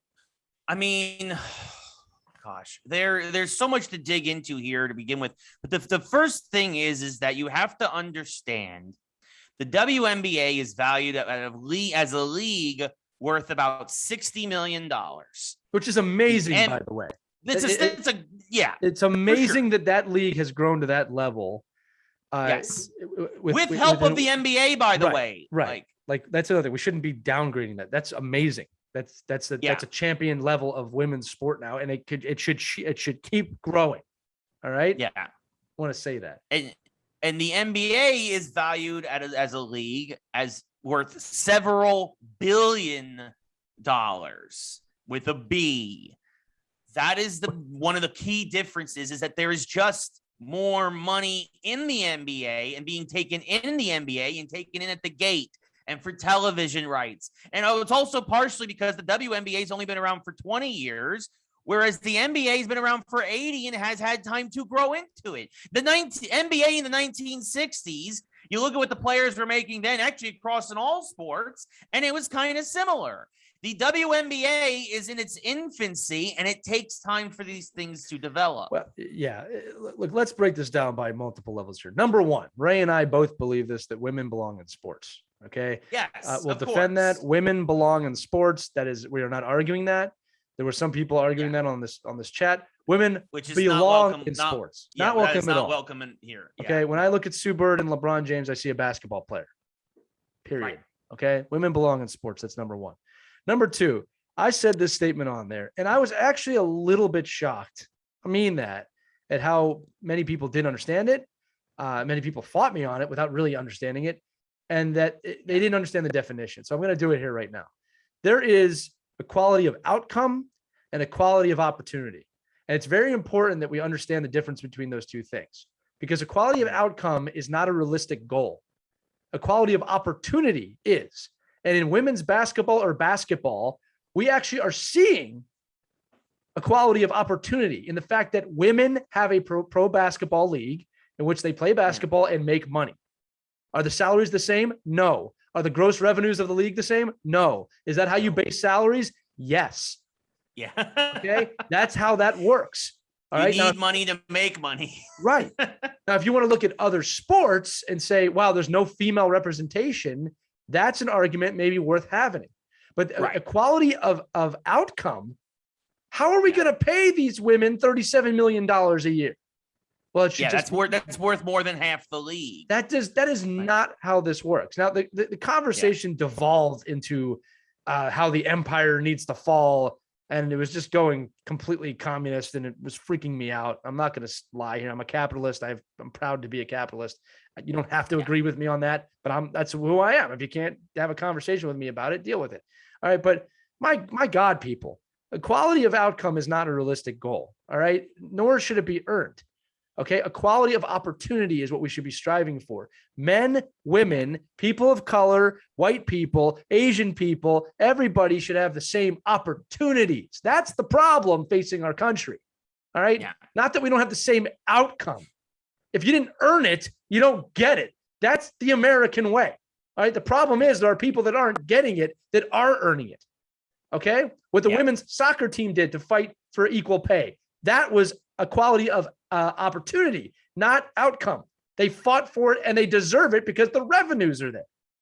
Yeah. Right. And by the way, the women's soccer team draws more money than the men's soccer team, yet they weren't being paid as much as the men. That's ridiculous. Right. Adversely, if you're going to complain about this, why are you not complaining about the men's gymnastic team? All right. That's how you know it's virtue signaling. All right. They're grossly underpaid versus, not paid, but they're grossly underutilized compared to the women. Why? Why is that fair? Now, I'm not really using that argument. I'm just using that as a counterpoint to make the point. You can't care about some things, not other things. If you really care about this stuff, go help out the people in the inner cities that need your help. All right. No one really cares about them. We say we do, but we don't. And we're sitting here arguing WNBA, someone who makes $215,000 a year, which is a damn good salary, by the way. All right. Yeah, to play basketball. Yeah, versus LeBron James, who's a household name. Then it went into, well, we value our priorities wrong in this country. Yes, we do. But people completely invest their money in that. That's the way it is. All right. Do I think doctors should get paid $35 million a year? Yeah, that would help me out quite a bit. All right. But that's not the point.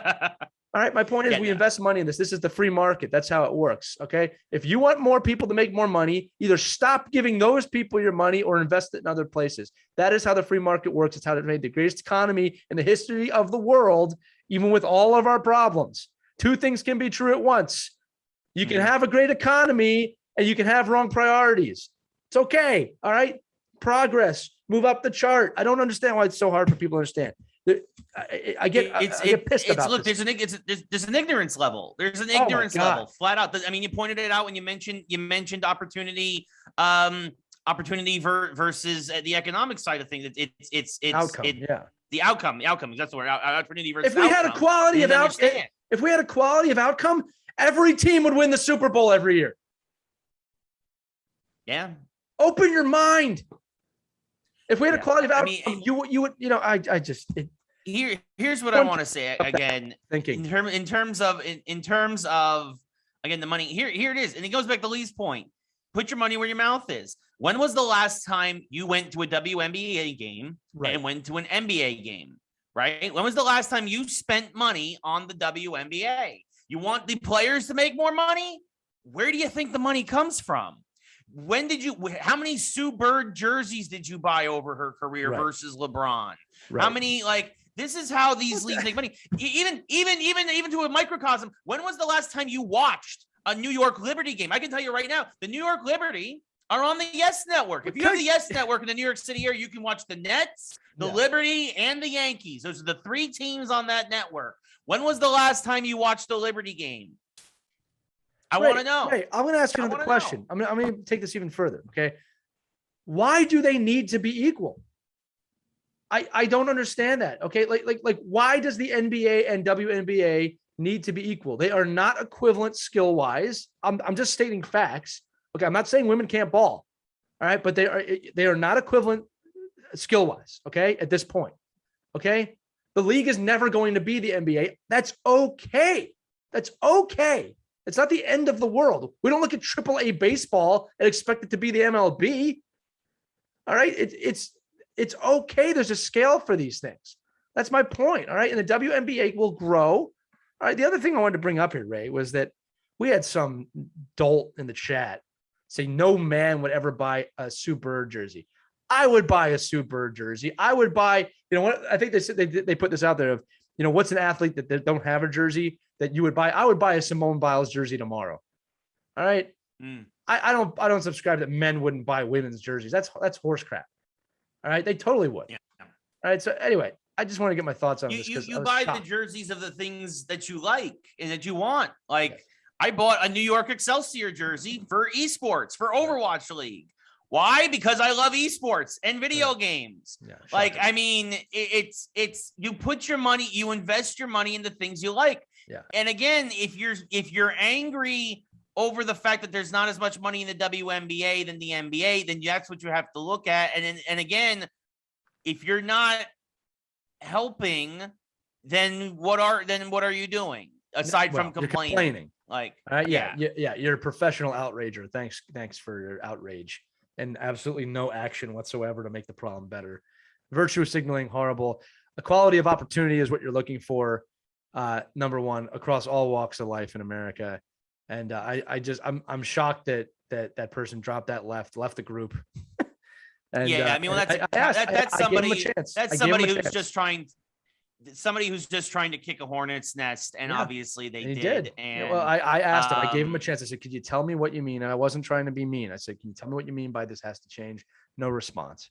Right. And that's the type of stuff I hate, just ripping people apart for no reason. And exactly. It makes you think they're a bot, that they're just trying to cause trouble, honestly. But here's the thing is that even though I know they're not, but I mean, that's the kind of things that typically happens online, especially in certain communities, not in ours. Actually, we've done a great job of quashing that most of the time. Yeah. But, you know. Oh, it didn't get out of hand. Look, this chat didn't get out of hand. It was just heated. Like there's other chats that got out of hand. Yes, which as it I'm gonna say it again as I started. Women belong in sports. There's no arguing that with Ray and I have no problem with professional women's sports, collegiate women's sports. And I do think we need to pay more attention to it. And look, I will watch women's sports if it's on. I'll watch women's hockey whenever I see it. Producer Caitlin knows that we were heavily involved with NWHL. We do put our money where our mouths are with my companies. Yeah. All right. And but they're not ever going to be equal to professional men's sports. And that's okay, guys. That's okay. All right. That's it. It's a business. Again, $215,000 a year. I would take that. Well, and again, I would challenge the audience, the people who were so mad about this. I would challenge you do something about it, to go to a WNBA game, to pay $25 for a ticket. And Caitlin confirms in chat how much Lee agrees when we about women's sports and whatnot and how much we support them. But again, if you really want to see significant change, and to close this gap between the NBA and the WNBA, I would challenge you to go buy a ticket. Yeah. Go buy a ticket. Go buy a jersey or watch it. And again, watch it. Watch it. Just watch it. Again, New York Liberty are on Yes Network. I used when I was back home. I used to watch the Liberty all the time. Actually, myself, I was a big Rebecca Lobo fan. But there's a throwback. See, but yeah, unfortunately, honestly, I'm more of a Liberty fan. I don't watch the LA teams as much out here. That's right. Honestly, but, even if you don't watch the WNBA, you never claim that to be on the level where you would have to. I don't watch baseball this year. Again, there's a stigma here it makes no sense. If you do not follow the WNBA, that's okay too.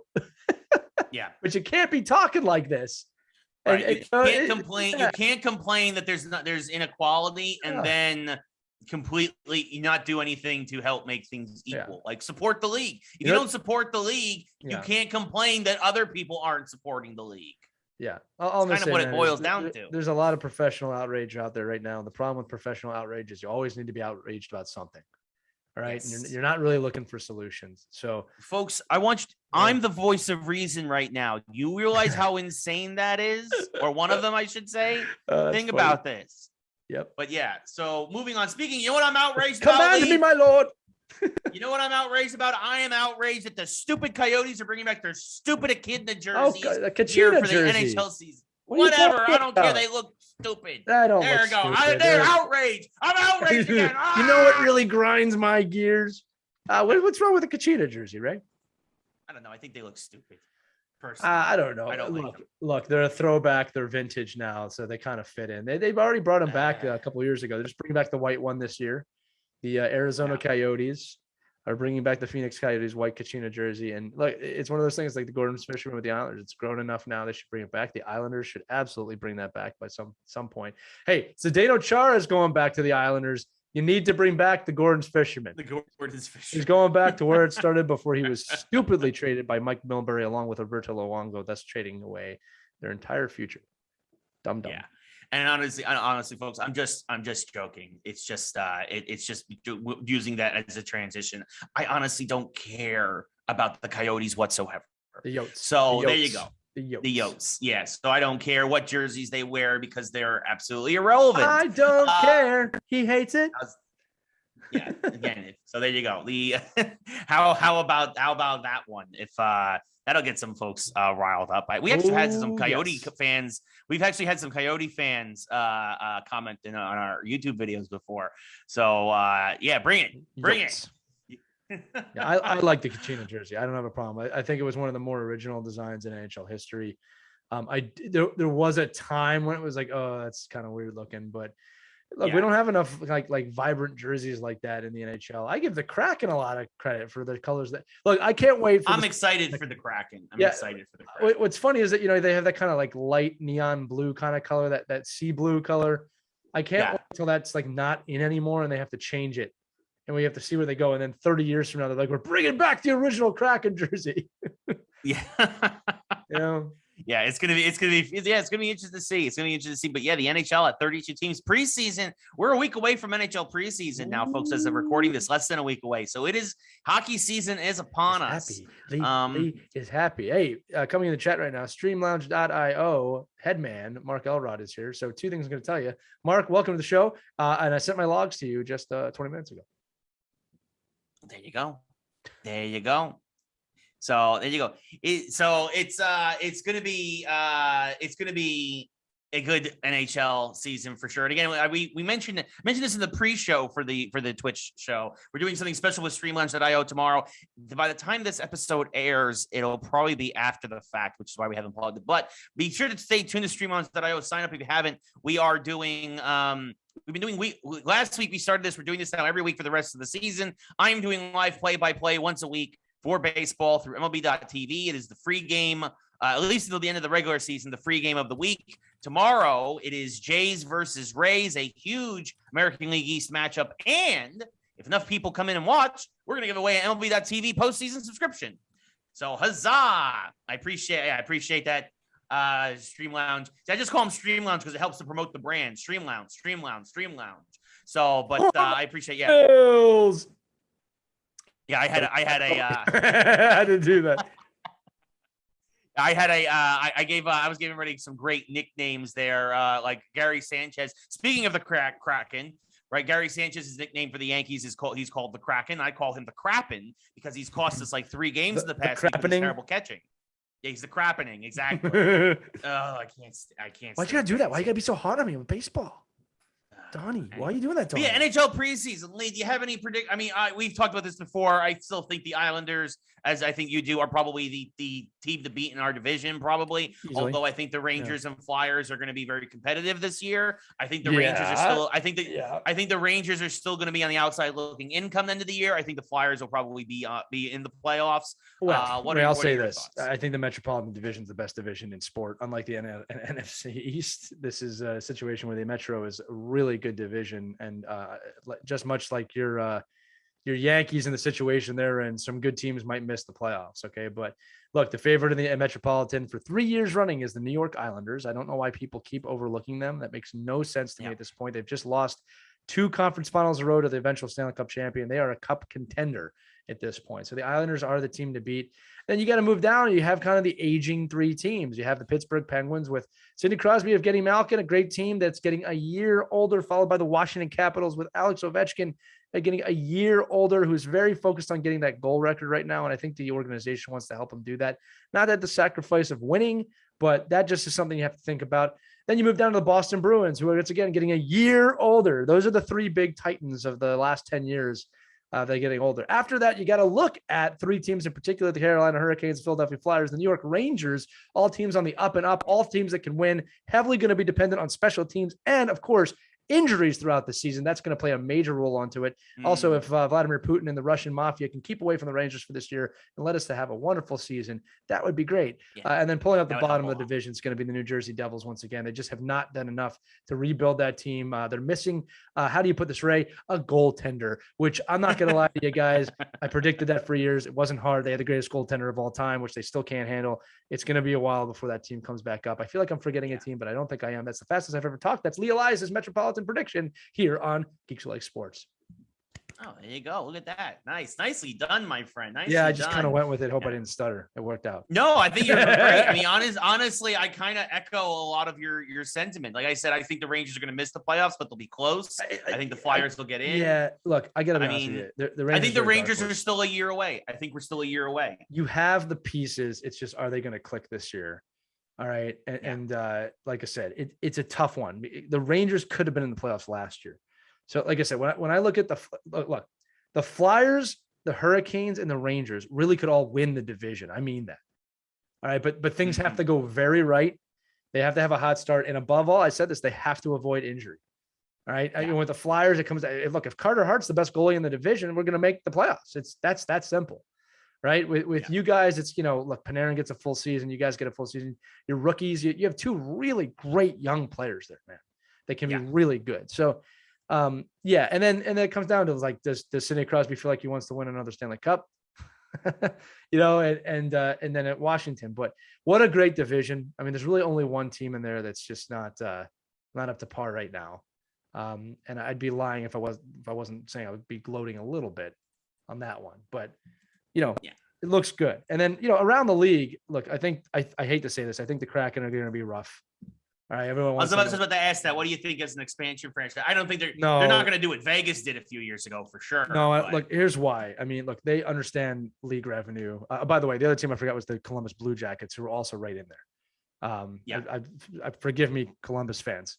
But they're another team that's kind of rough right now, but they've made some moves too. So I think the Blue Jackets and the Devils are at the bottom of that division. And Islanders, Caps, Flyers, Penguins, Rangers, Hurricanes. I can't tell you how they're going to finish, which is awesome. I cannot tell you how they're going to finish that division.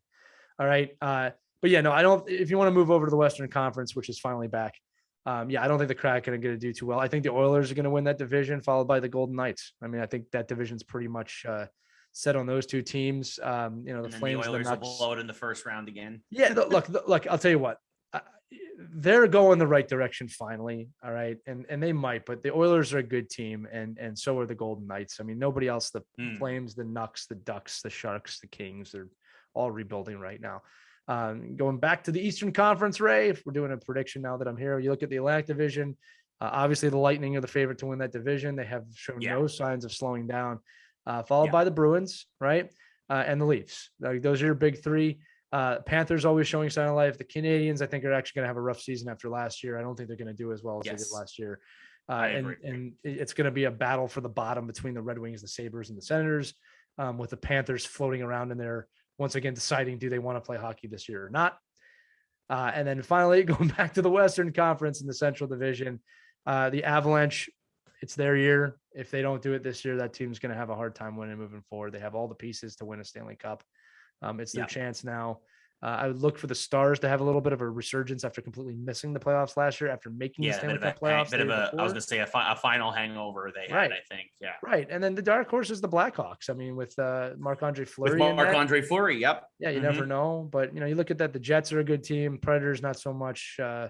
Blues can't seem to figure out where they're going after winning the Cup in dramatic fashion a few years ago, but kind of an average team again. The Wild will do what they always do, which is nothing. And then the Coyotes will steam forward in the white Kachina jerseys and show themselves there. That's my my preview. Look, a lot of guys starting the season injured already, so we'll see. But look, as you said, it's a full NHL season. The game has really never been better. I'm looking forward to this hockey season as the hockey guy on the show. Yeah. It'll be good. It should be good. I'm looking forward to it as well because, I think the Yankees aren't making the playoffs and the Giants suck. So it's going to be a long winter for me.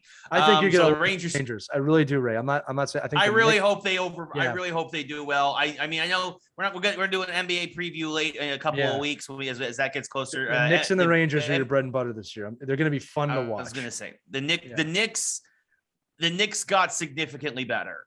I don't think, unfortunately, I think that we're until guys like LeBron and a couple, a few other, and Durant and whatever, until they retire, I think the league is theirs until they don't want it anymore. Yeah, but you can watch them grow. Look, you've always had clear expectations for the Knicks, and they're kind of overdoing it. And same thing with the Rangers this year. Look, I think the Rangers are going to have a chip on their shoulder, man. I just think they got kind of screwed last year. There's too many distractions, and they're good enough. So I think what's going to happen is I actually think you're going to have a hot start this year, not a slow start. I'm saying this with respect, but Lundqvist is not net. So you probably could have a hot start this year. All right. And then you're going to hit that doldrum that, maybe you lose, going a little bit of a losing streak, but I think you're going to be there at the end fighting for the playoff spot. So we'll see. Hope you're right. I hope you're right. I mean, I think we'll be competitive for sure, but I think we're going to be we're just being on the outside looking in, probably about 4 or 6 points. I'm going to say it again. 6 of the 8 teams in our division could make the playoffs. That's awesome. All right. So someone, again, very much like the Yankees, right? Someone who's really good with a winning record might not make the playoffs this year. Yeah, you're gonna be on the outside looking in for sure, and that happens. That happens sometimes. One of those distractions is gone. JJ mentioned it in chat. Racist scumbag Tony D'Angelo, is thankfully gone. But that brings me actually, funny enough, into wrestling, just because Yeah, somebody, I don't realize, I don't think that WWE realized what they're doing. What there's in a couple of weeks, there's going to be a pro wrestler debuting named Tony D'Angelo. They might want to do a Google search. They might want to have him change his name. Also, they basically made him an Italian scumbag. That's basically his character. So they might want to look into that. But that does also bring us into other wrestling news, which is my favorite show on TV, Dark Side of the Ring, is back for the second half of their third season, the next 7 episodes. First one debuted at the Plane Ride from Hell. This is actually one of the most infamous stories in wrestling, and is even now creating a lot of blowback that is kind of amazing. But basically, there had always been rumors about that. Basically, WWE did a European tour. They had a huge pay-per-view there called Insurrection. On the way back, the wrestlers were delayed 7 hours on the plane. It was one of those private charter jets. The wrestlers, before takeoff, killed 3 liquor carts on that plane. And basically, some of the debauchery that goes on behind the scenes for a lot of wrestlers of that era, this is early 2000s, was kind of revealed. And some wrestlers have gotten a black eye from it. One of the stewardesses on the flight attendants on that flight came forward and basically alleges that Ric Flair tried to sexually harass her. And now you've had, obviously Flair has denied it and said that anything that happened on that show is wrong. And if forced to, he will be happy to reveal the true story. But it will not be him, but others that will pay a price, which makes us wonder what else wasn't told in this episode. Dun, dun, dun. Yeah. What dirt does Ric Flair have? Because, of course, obviously, for those who don't know, wrestling is very much about the boys, right? It's very much what happens in wrestling stays in wrestling, very much behind the curtain, right? Gorilla position, as they say at WWE, or dusty position, as they say in AEW.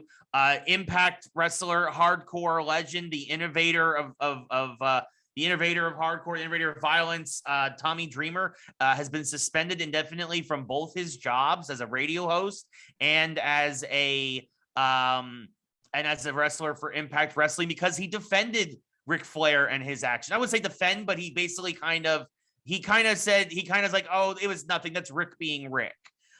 Which of course, that's should never fly, but especially, I mean, nowadays for him to think that would have been an okay thing to say, that's just, so Tommy has unfortunately one of the great legends, Tommy Dreamer, is now at the least moment indefinitely suspended from both of his gigs. Whether that suspension, how long the suspensions will last, we don't know. But Tommy, of course, has issued an apology. Everybody who's come out, a lot of folks have come out and defended Tommy, saying that's not the Tommy we know. Well, much like that's not the Rick that he made. Much like that might have been the Ric Flair that he knows. This individual, this woman, this flight attendant's claims, although it's beyond the statute of limitations at this point, it's been over 20 years, I believe. The fact that it was kind of poo-pooed on obviously drew up a lot of sense. It drew up a lot of vitriol, and understandably so, about how the wrestlers could act. And again, this is 20 years ago. Things in wrestling are much better now than they were then, but it makes you wonder why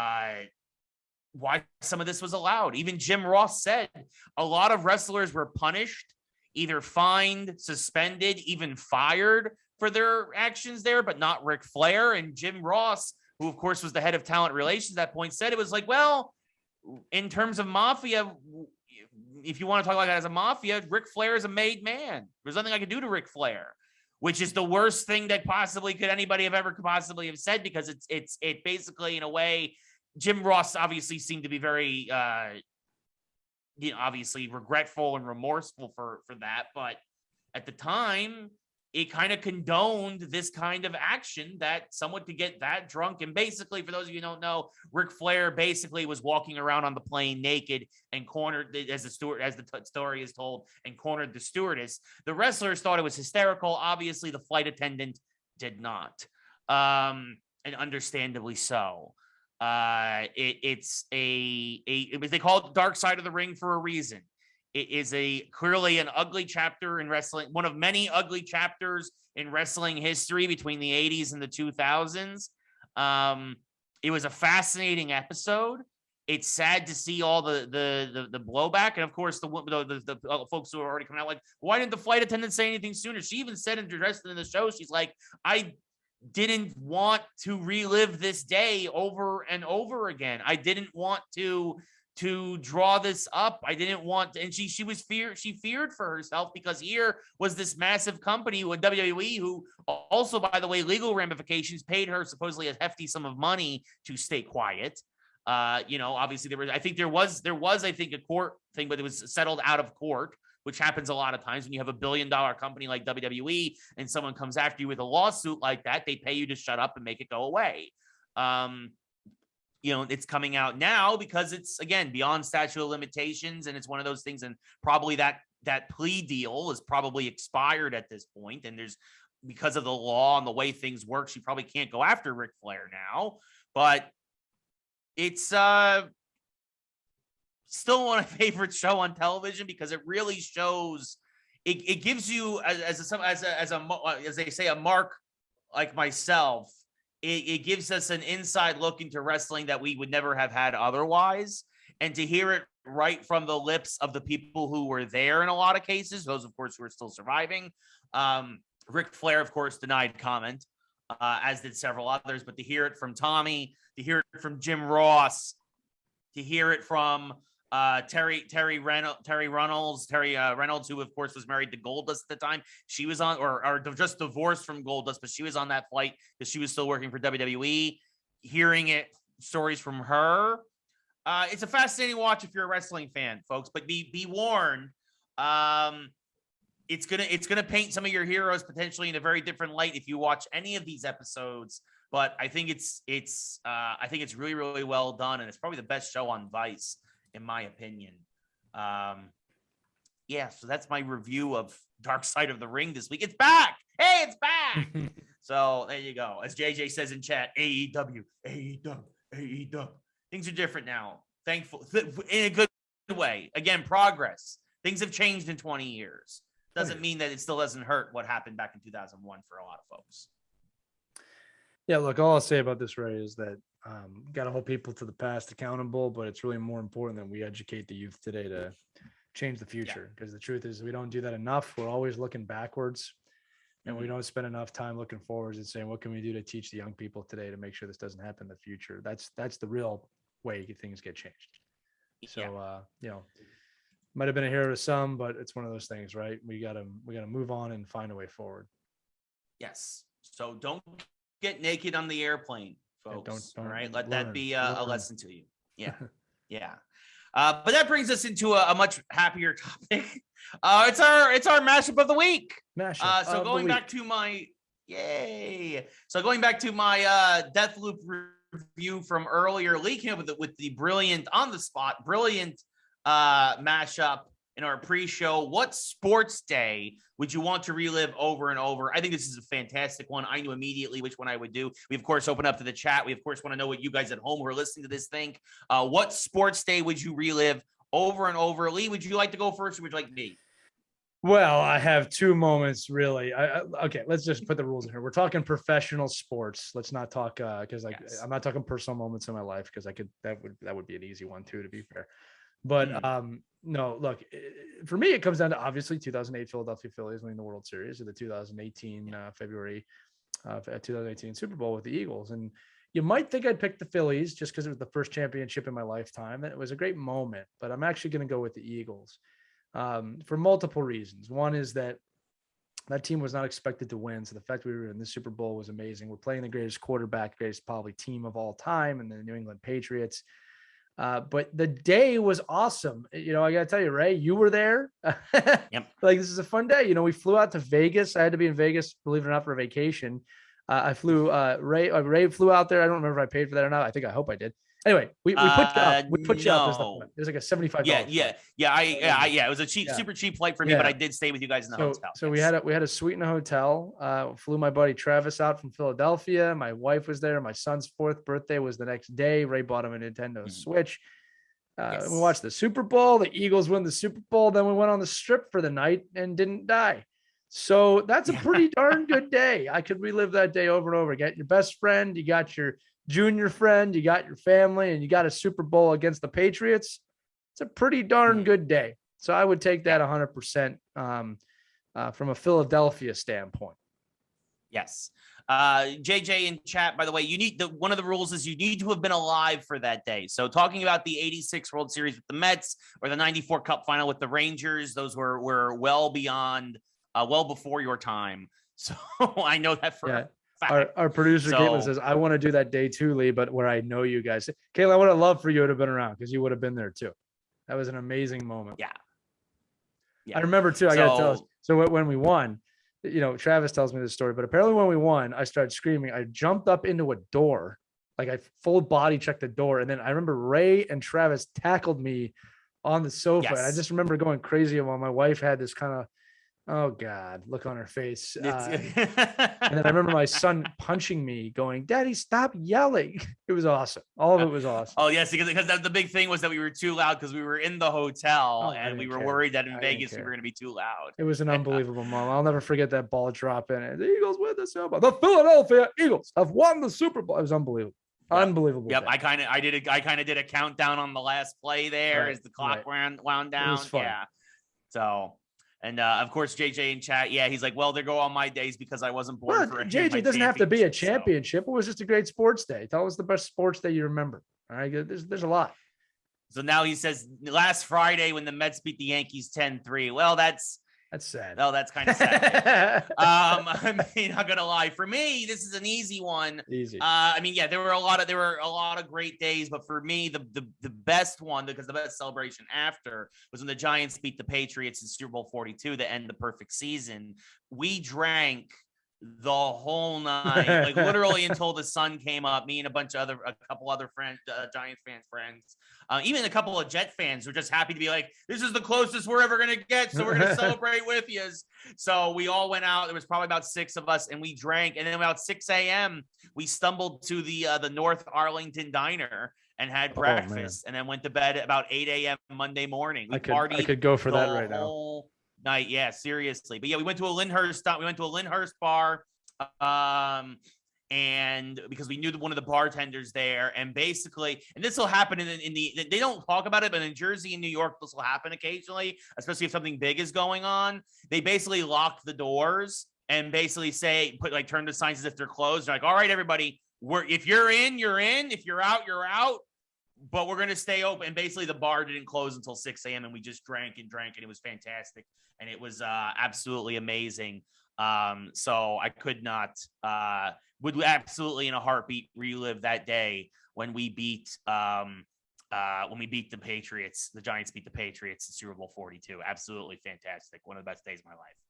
So yeah, look, man, even I was happy for you. You know, I not to down it. I was a little bit disheartened with the way New York fans handled it afterwards, with the disrespect, but you know, at that time, it actually makes a lot of sense. And, you know, it was a good, it was a cool thing that happened. I remember I didn't think the Giants were going to win that Super Bowl, and they did. I mean, again, this was a time period where I was fed up with the Giants, being an Eagles fan, but I was happy for you. And yeah, there you go. Those are days you could relive over and over and over again. And you know, JJ, don't worry. You're young, buddy. There'll be some in the future. You know, again, not all of them have to be wins. There's been some great sports days of going to games. I remember going to the Winter Classic with Ray. That was a really fun day. You know, I could do that again. You know, it doesn't always have to be a championship. We're fortunate to have championships, to be honest with you. All right. I mean, it could be worse. You could be a Coyotes fan. That's right. Yeah, man. Yeah. So JJ, you can't use 2004. He says 2004 Red Sox Yankees. You wouldn't remember that. I can tell you that was a weird day. Yeah. was a weird day. Yeah, I remember. I can tell you where I was when that happened. I was in college with 2 Yankee fans, so that was a weird day. Yeah. But yeah, no, Giants for you, Eagles for me. It's amazing how football does that. Although obviously, if the Flyers ever win the Stanley Cup, that'll probably go right to the top. But I don't know, Ray. I don't know if anybody can top that Vegas day. I mean, that's very unique situations, right? Like being in Vegas with your best friend, flying out there in a suite, in a major hotel, winning the Super Bowl, going on the Strip.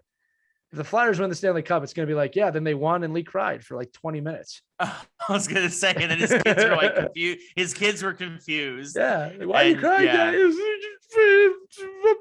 47 now. It's so long. Well, I was going to say, who knows? The kids might be in college by the time it happens. Hopefully they're there crying with me. Daddy, we did it. You didn't have to wait at all, though. I had to wait my whole life, but we did it. Shut up. No, Alina, we did it. I love you, Alina. No, it's one of those things of the right scenarios. And you know what, Ray? It really wasn't even the win. The win's awesome, but it was the time with friends and going out all night, like you said, going on the Strip. That's what makes those days special. And it's not really what it is, but who you do it with. And it's the celebration. It's what comes after, right? Like the moment is amazing. I mean, look, it was big for me when the Yankees won the 96 World Series, but it was like, okay, it was a Saturday. It was great to watch. I was with my mom and my sister and my stepdad, and was like, okay, cool. Yay. We won. We win. Yeah. It was like, it was 11, right? Yeah, like, it was different, right? JJ says it'll be a great day when the Rams win the Super Bowl. JJ, the Rams have won the Super Bowl. Yeah, well, not in his lifetime. See, again, JJ hasn't been alive to see anybody win, and then because he chose to be a Rams fan instead of a Giants fan. One day maybe. And Caitlin says in chat, our producer, who's going to cry harder when the Flyers win, Lee? You or me? Me. I say Lee. Yeah, you gotta understand. It will immediately transport me back to being a young kid again. Whereas you are a major Flyers fan, Caitlin, one of the best, but you're still young. You are still a young kid. Yeah. Yeah. In terms of being a Flyers fan. I mean, and Ray, dude, you didn't see me in college, Caitlin. I mean, I lived that team. That's just like diehard. I still am. Don't get me wrong. Everybody, in a lot of ways. I mean, you know this, right? Like I follow the Flyers hard, but it's different. It's different when you're getting older and, 60%. JJ says he's a 60%. No, JJ, you can't suddenly claim 40% of the Giants. That's not how that works. This isn't how this works. Yeah, listen, I'm 100% Eagles fan, 100% fan of Ray, and that's how I'm able to root for him when his teams do well. Right. I was happy for Lee when the Eagles won. Right. Like he was very happy for me. He tackled me. I mean, that was a fun moment. For that moment, I won't say you were an Eagles fan, but you were a fan of what was happening. Yes. Right. Yeah. You wanted them to win for me. Like I want the Giants to win for you, unless they're playing the Eagles. Right. Exactly. Then we're hated rivals for 3 hours, and then we go back to normal afterwards. It's more like we don't talk, and then it's just like, hey, you sandwich? Yeah, it's good sandwich. Or you know what? Or I call you up, and I'd be like, can you believe Daniel Jones tripped over his own shadow there at the 8-yard line? Are you just scrambling against his? So, yeah, JJ, that's like me, 3 generations of Giants fans. So what happened to you, JJ, as a Rams fan? Unbelievable. when did you become a Rams fan? When they were out west or when they were in St. Louis? That's another good one. Caitlin says I have a photo from that night where Ray is wearing an Eagles shirt. No. I never wore an Eagles shirt. I never went that far. That's photoshopped. That's blasphemy. I don't remember that. I think I wore a green. I think I did wear just a plain dark green shirt, but I did not wear an actual. I don't even think there are any photos from that night. To be fair, I think there was one. I think there was one right before we hit the Strip, and then that was it. Oh, she says it's because she swapped our heads. That's right. She did a Photoshop edit. It's Photoshopped. It's Photoshopped. Yeah, that's right. Okay, I do kind of. So what's up, 31B? Folks starting to come in now here as the show is ending. Well, let's start. Welcome to episode 125 of Geeks Who Like Sports. We're going to talk about the things that we think are going to happen by next week. Starting off with one, Ray. I was going to think of something crazy there. That'd be funny if we did that. Oh, yeah, that would be. We do predictive episodes. Predictive into the Spider-Man future. No Way Home premiere very early this week. Yeah, in the year 2000. Right. That's a in throwback. the year 2000. Exactly. That's what I was thinking about Conan O'Brien. Oh exactly. man, Caitlin's not even gonna know what that one is. Yeah, no, look it up. Those were great sketches, and I love that he continued them like for years afterwards. Yeah, it was still the year 2000. I thought it was the year like 3000 or something. It's Conan O'Brien. No, exactly. Yeah. Oh gosh. But yeah, so I'm already starting a rundown now for next week because next week is gonna be packed. I'm already telling you, we got a lot. We got a lot of stuff. Star Wars season is kicking off. Shang-Chi's not coming out till November, Ray, on Disney Plus now. What? Shang-Chi is coming out November 14th, I think I saw. Oh, Disney how Plus. Convenient that they delayed it. Yeah, it's still faster. Yeah, it's still going to be, for sure. I can't believe there has not been no spoilers of that. I have not seen a lot of spoilers about that. I have not seen many people talking about it at all, and that actually kind of worries me. But but it's going to be interesting to it's going to be interesting to see that they delayed it till November, probably because people like me basically saying, why am I going to